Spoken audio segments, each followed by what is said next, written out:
Don Pablo Jimeno. Encantado. Muy buenas tardes, gracias por acompañarnos. Un día más en la tarde en directo. Pablo Jimeno ya le conocen, es buen amigo de esta casa, ha intervenido en alguna ocasión en el telediario de Gonzalo Bans, también en Mediodía en directo, humildemente, en nuestro propio programa y en otros medios de comunicación, en Televisión Española.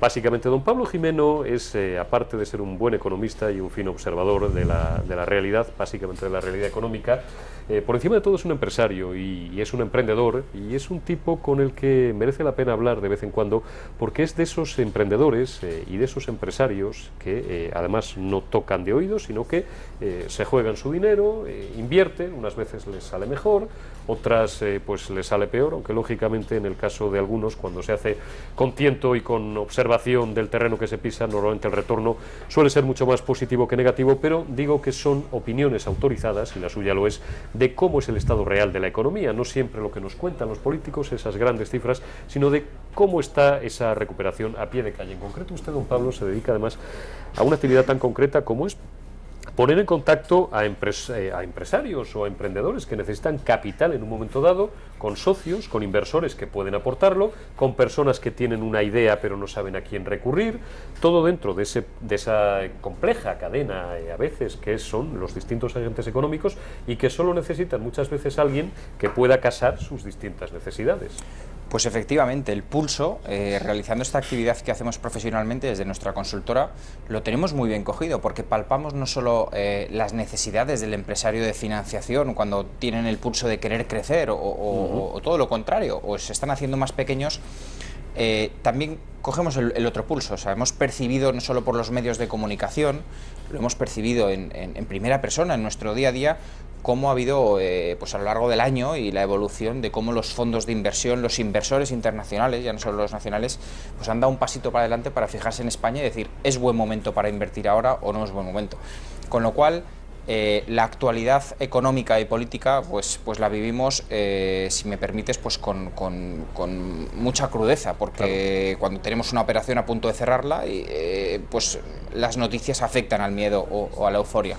Bien, por tanto, desde su punto de vista, digo, de persona que está a pie de calle y habla diariamente con los distintos agentes que intervienen en este proceso, insisto, con quien tiene una idea o con quien está madurando simplemente una idea y necesita no solo capital, sino asesoramiento de carácter técnico, hasta quien lo tiene muy claro y ve muy clara una oportunidad de negocio, pero le falta el dinero, hasta al revés, quien tiene cash o quien tiene un remanente y dice, ¿dónde puedo invertir que sea una buena idea? Desde ese punto de vista, ¿es cierto, don Pablo, esa tesis de que se está asentando ya la recuperación, o todavía nos queda algún empujoncito? Pues la pregunta del millón, pregunta del millón, y nunca mejor dicho. Pues mira, nosotros lo que percibimos es que las noticias económicas constantemente van apareciendo datos buenos. Hoy teníamos un dato bueno, que es que la Seguridad Social ha hecho la mayor captación de fondos en su historia. Tenemos datos buenos a nivel venta de coches, tenemos datos buenos del consumo, de la confianza. Daban un dato hace cosa de una semana de cómo los impagos bancarios van disminuyendo ya a niveles de 2013. Es un dato muy bueno y muy importante para la confianza. Los datos económicos van apareciendo noticias que sin duda son buenas. Podemos hablar desde luego de que apuntan a una recuperación, bueno, quizás en términos macroeconómicos llegará a la micro y tal, pero también hay algunas tensiones que están afectando y creando inquietud entre los inversores. Por ejemplo, bueno, pues quizás el incierto panorama político de aquí a unos meses. Sin duda, y además se está notando. Se nota y ya no porque se hayan paralizado políticamente, sino porque los inversores, ante unas elecciones catalanas y unas generales que se avecinan para final de año, han dicho, ojo, por supuesto, Eurico, hay tensiones internacionales que, pues como China, que está viviendo con crudeza, en Grecia, etcétera, que afectan por el mundo globalizado que vivimos. Pero aquí en España ha sido un foco durante los últimos 12 meses de decir un buen lugar para invertir, y ahora alguna duda está apareciendo por la incertidumbre de unas elecciones que pueden influir en la economía. ¿Usted ha visto, don Pablo, cómo ha podido, bueno, ha visto frenarse, ¿no?, por hablar en plata, algún proyecto inversor importante en estas últimas, iba a decir meses, casi hasta semanas, debido, pues, por ejemplo, al cambio de composición en algunos gobiernos municipales y autonómicos y, bueno, a la posibilidad, a la hipótesis de que, pues tal vez después de diciembre el gobierno de la nación cambie de signo o no? Pero bueno, no es una hipótesis descabellada y España pase a estar gobernada, pues por ejemplo, como avisaba el presidente del gobierno hace unos minutos, por una coalición de izquierda con la extrema izquierda, que podría ser un perfectamente posible gobierno de PSOE con Podemos. Pues sí, no hay que olvidar que al final en una economía liberal los empresarios, bueno, pues tú puedes elegir sector, pero las normas, las determinadas leyes que se tomen en una sociedad, pues influyen para bien o para mal. Que se vendan coches influye que las empresas de coches contraten más gente. Si contratan hay más dinero, si hay más dinero pues se reactivará el sector inmobiliario, se reactiva es una cadena. Bueno, pues por ejemplo ha creado cierta inquietud en el sector turístico algunas medidas que se dijeron para tomar en Barcelona, por ejemplo. Con parar algunos temas de hoteles, etcétera. Y eso, bueno, pues parece que solo afecta al sector turístico. No, afecta a todos, sin excepción, a cualquier tipo de inversión que se va a realizar.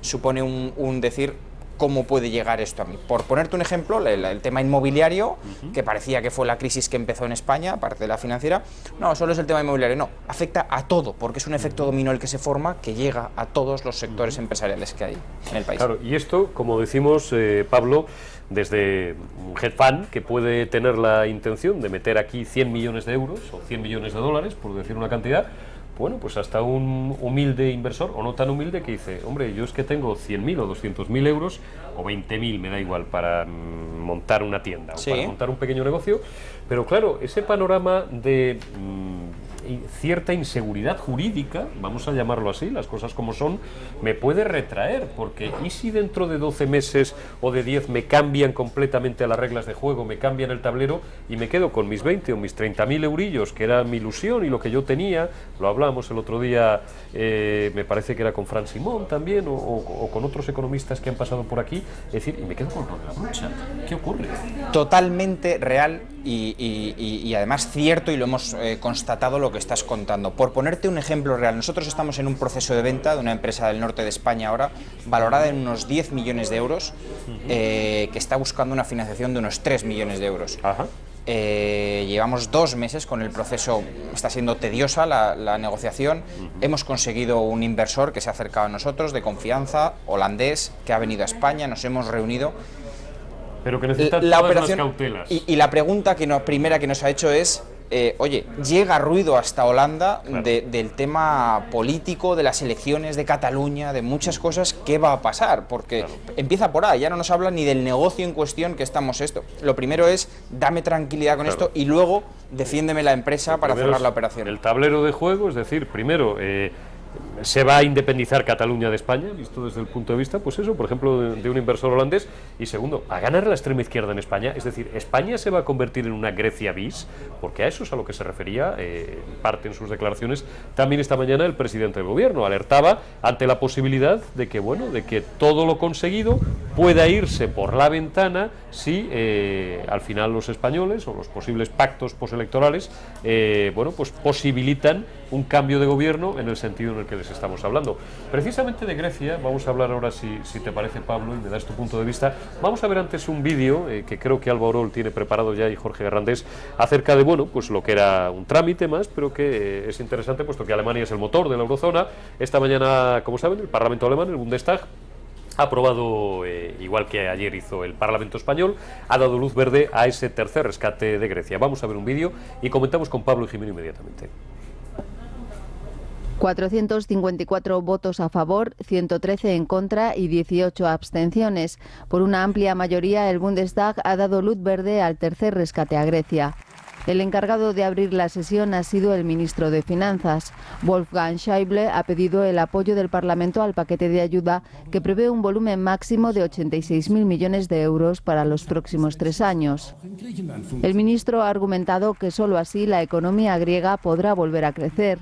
El máximo representante del sector más duro contra Atenas en el Eurogrupo ha admitido que la decisión no es fácil, pero ha añadido que está en juego la construcción y la estructura de la unión monetaria. Alemania contribuirá con 23.200 millones de euros a un rescate que ha causado rechazo en las propias filas conservadoras. En la votación se ha repetido lo ocurrido en la del 17 de julio, que dio el visto bueno a la apertura de negociaciones para el paquete y donde 60 diputados del grupo conservador de la canciller Angela Merkel, con un total de 331 escaños, rechazó la propuesta. Pese a ello, tanto entonces como ahora ha obtenido un amplio respaldo, ya que la gran coalición de Merkel controla un 80% de la Cámara. Por parte de la oposición, los verdes también han apoyado el rescate, mientras que la izquierda ha votado en contra o se ha abstenido. Bueno, pues nada diferente a lo que se esperaba. La izquierda y la extrema izquierda han votado lógicamente en el sentido en el que se esperaba. Algunos parlamentarios y parlamentarias del mismo partido político de la canciller Angela Merkel han votado en contra. Llamativo es quizás no el viraje, pero la modulación de las posiciones del responsable de finanzas alemanas, del celebérrimo Schäuble ya en todos los países de la Unión, que hoy se ha mostrado, si no un poco paloma, pues un poquito menos halcón, y bueno, ha dicho que efectivamente los precedentes y la historia reciente de Grecia pues no es el mejor aval ni mucho menos, pero que confía en que si el proceso de reformas, ya han podido escucharlo ustedes, pues va en la dirección en la que tiene que ir, pues quizás esta sea una buena oportunidad para reconducir la situación griega. ¿Cómo ve usted todo esto, don Pablo? Vaya lío en el que estamos. Pues sí, estamos en un lío y bueno, se ha aprobado el tercer rescate, son otros 10.000 millones a sumar a los 34.000 millones que ya tienen en el canje España-Grecia. Y bueno, también se ha aprobado hoy en el Parlamento alemán la aprobación de este rescate.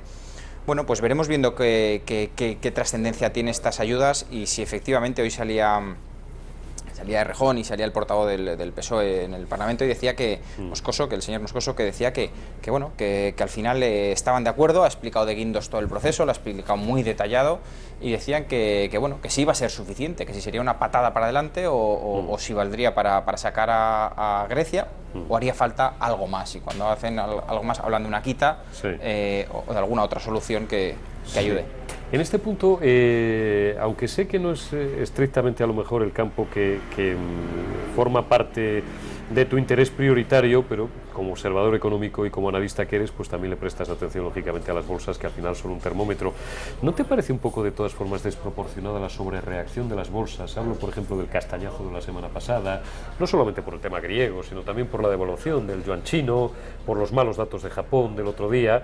O agosto es un mes muy volátil tradicionalmente, hay poco dinero en el mercado y poco volumen, como ya les estamos contando también estos días, o realmente, claro, hay preocupación en la comunidad inversora internacional por todas estas cuestiones. Efectivamente es un mes de mucha volatilidad, pero también hay noticias que no creo que estemos hablando de una exageración. Estamos viendo que China ha tenido que hacer 3 devaluaciones, hoy ha tenido que inyectar nuevamente una cantidad muy importante de dinero en su circuito, y Grecia sigue siendo, no se ha apagado el fuego, Grecia sigue estando ahí, que late, que en todos los telediarios suena una noticia y la gente, bueno, pues tiene miedo, y además ha habido una recogida de beneficios, por llamarlo de alguna manera, o no sé llamarlo, un miedo en los mercados, que España hoy se situaba en los 10.800 puntos, ha bajado cerca del 1, Wall Street también bajaba, y China rebotaba tímidamente un 1% después de haber bajado un 6% en días anteriores. Bueno, pues no sé si a qué responde todo esto, porque ya sabes que la bolsa a veces lleva un pulso contrapuesto contra las noticias, pero en este caso yo creo que como hablábamos anteriormente, sí que hay un poco de susto en el cuerpo con todo lo que se avecina hasta este final de año. Lo que decía don Pablo se refiere a la teoría del sentimiento contrario, ¿no?, que dicen los más viejos en el parqué y los analistas bursátiles también. Muchas veces precisamente la reacción a las noticias suele ser en sentido contrapuesto. Cuando todos venden, a lo mejor es cuando yo tengo que comprar, o al revés. Pero bueno, lo cierto efectivamente es que hay una preocupación, don Pablo, por quedarnos, digamos, en estos últimos minutos con un input un poco más positivo. Y hemos sabido, usted hacía referencia antes a ello, que la recaudación de la Seguridad Social está en cifras récord en agosto. Esto sí es una buena noticia, al menos. Es una noticia muy buena, sin duda, son unos datos... Pero esto sí afecta a la economía real y al bolsillo de todos nosotros. Completamente. Tiene un retorno inmediato. El señor Tomás Burgos ha dado los datos. Es verdad que son unos datos muy buenos de agosto, son unos datos muy buenos en lo que llevamos de año, que es una cifra récord, pero también tenemos que tener en cuenta que ha dejado algún acento en decir que habrá que buscar soluciones para garantizar a futuro las pensiones. Hay que buscar soluciones y no son nada fáciles.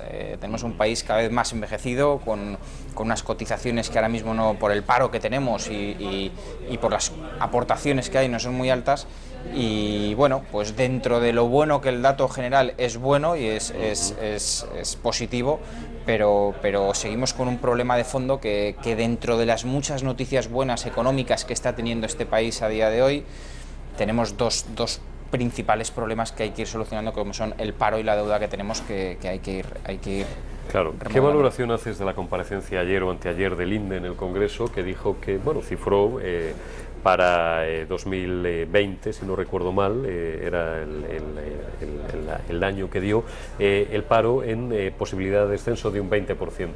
Bueno, pues al final, fíjate, también daban hoy un dato paralelo a este, que decían que 2 de cada 3 empresas españolas esperaban contratar a alguien en el próximo año. Bueno, pues lo primero que hace falta es que personas con reconocimiento, como el Banco de España o como otras instituciones, pues nos vayan dando confianza, porque es que los empresarios lo que estamos deseosos es de crecer, de contratar gente, de ampliar negocio, y para esto nos hacen falta recursos, no podemos hacerlo todo nosotros solos. Con lo cual, en la medida de que nos vayan dando confianza, que las previsiones se vayan cumpliendo de crecimiento, de contratación, etcétera, pues nos irán dando argumentos para poder dar pasos hacia el frente. Don Pablo Jimeno, un placer como siempre. Encantado. Tenerle aquí, gracias, y le invitaremos con mayor profusión, en la medida en la que sus obligaciones se lo permitan, a la tarde en directo. Fenomenal. Y gracias también por sus opiniones. Muy buenas tardes.